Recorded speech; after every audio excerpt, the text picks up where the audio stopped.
Bismillahirrahmanirrahim. Kembali di channel Robby Delpis. Kali ini saya ingin membahas satu berita yang juga menarik ya, yang diberitakan oleh media Belanda, dan ini kemudian dikutip oleh bolakspot.com ya.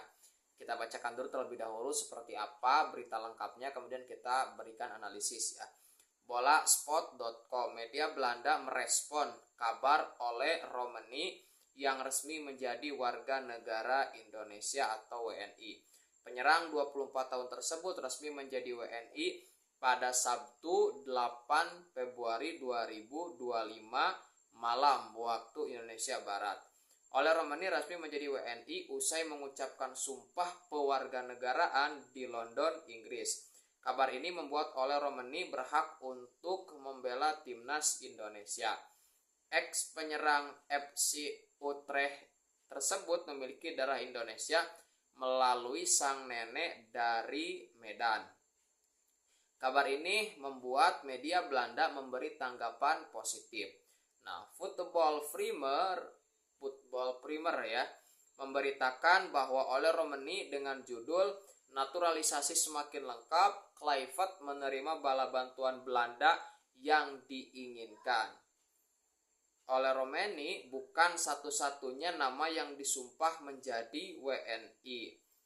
Nah, jadi bukan hanya satu-satunya ya, tapi ada beberapa nama yang memang disumpah ya. Ada nama Dion Max, dan Tim Giepens yang juga resmi menjadi WNI di London, Inggris. Pengambilan sumpah langsung dipimpin oleh Menteri Hukum Republik Indonesia, Supratman Andi Agtas. Kehadiran Oleh Romani di timnas Indonesia diyakini akan membuat lini depan semakin kuat. Romani kini direkrut Oxford United dari FC Utrecht pada bursa transfer Januari 2025. Oleh Romani disebut sebagai pemain bagus dan luar biasa. Dengan pengalamannya di Eredivisie dan serba bisa, Romani bisa menjadi pemain yang sangat berharga bagi tim Indonesia, tulis Football Primer, yang berambisi untuk menembus kancah internasional lanjutnya. Oleh Romani disebut sebagai pajel tersisa timnas Indonesia yang dibutuhkan. Timnas Indonesia masih menyisakan problem di sektor lini depan ya. Nah, alasan inilah yang membuat PSSI mengeluarkan segala cara agar Oleh Romani bisa membela timnas Indonesia. Indonesia kekurangan pemain di posisi lini belakang, tulis FP ya.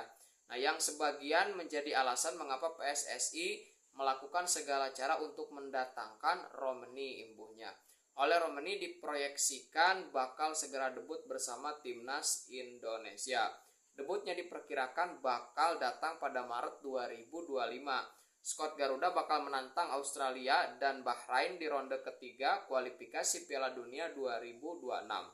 Oleh Romani bakal jadi harapan baru untuk menyelesaikan masalah finishing lini depan timnas Indonesia yang belum maksimal. Oke ya.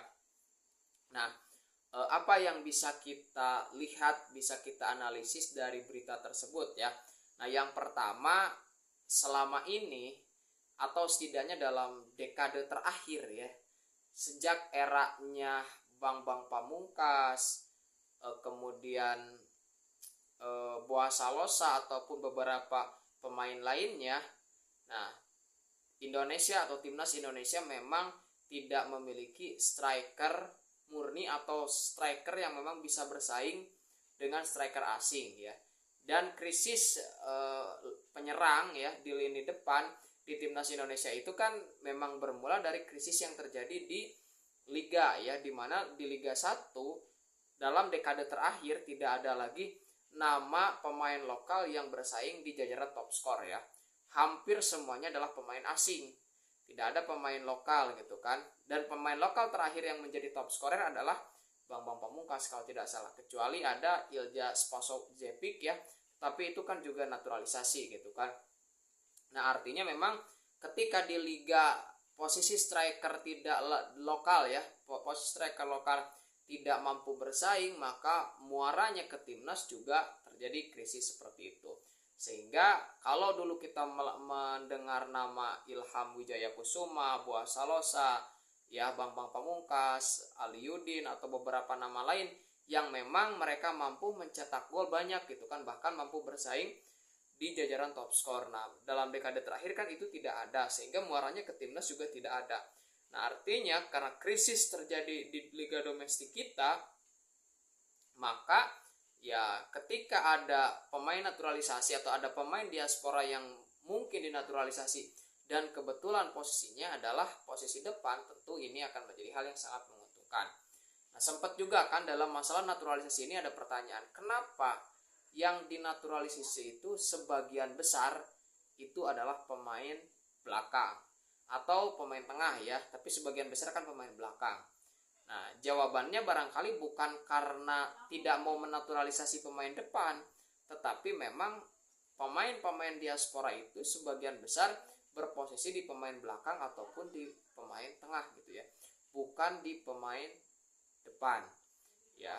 Rafael Strike ya pemain depan tetapi lebih sebagai penyerang sayap. Ragnar Oratmangun juga sama ya, pemain depan tetapi lebih pada penyerang sayap.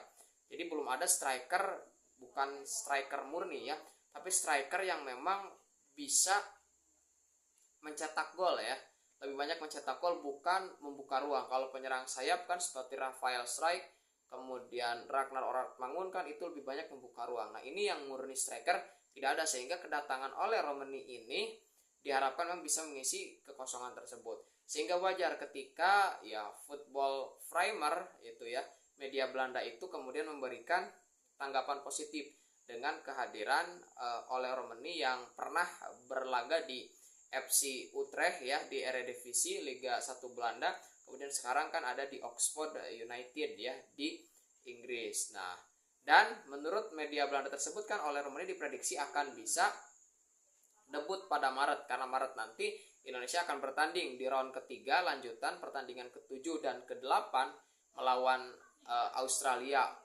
away, kemudian home melawan Bahrain ya. Dan ini pertandingan akan menarik ya.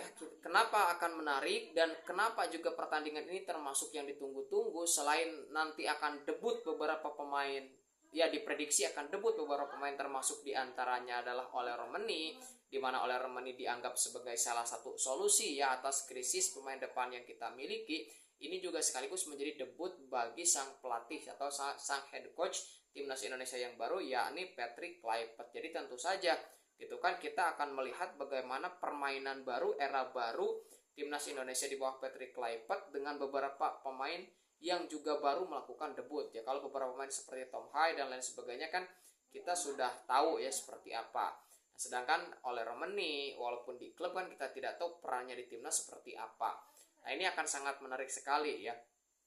Nah, dan kita akan lihat nanti seberapa jauh, seberapa efektif kehadiran oleh Romani dalam memberikan daya gedor terhadap lini serang kita. Karena lini serang timnas Indonesia itu kan relatif tidak begitu prima, walaupun ya sejauh ini cukup bersaing gitu kan, karena baik para pemain tengah ataupun penyerang terutama di sayap itu kan bisa berkontribusi. Nah, hanya saja kan lagi-lagi tidak ada nomor 9 murni gitu kan, striker yang memang benar-benar bisa diandalkan sebagai goal getter atau pengumpul atau pencetak gol ya. Nah, kita nanti akan lihat seperti apa, apakah oleh Romani akan debut langsung, kemudian apakah akan menjadi starter atau dimainkan di babak kedua atau seperti apa, kita lihat. Nah, tapi boleh nih teman-teman nanti coba ya, menurut teman-teman apakah oleh Romani ini bisa berkontribusi besar terhadap lini serang timnas Indonesia atau tidak ya, seperti itu.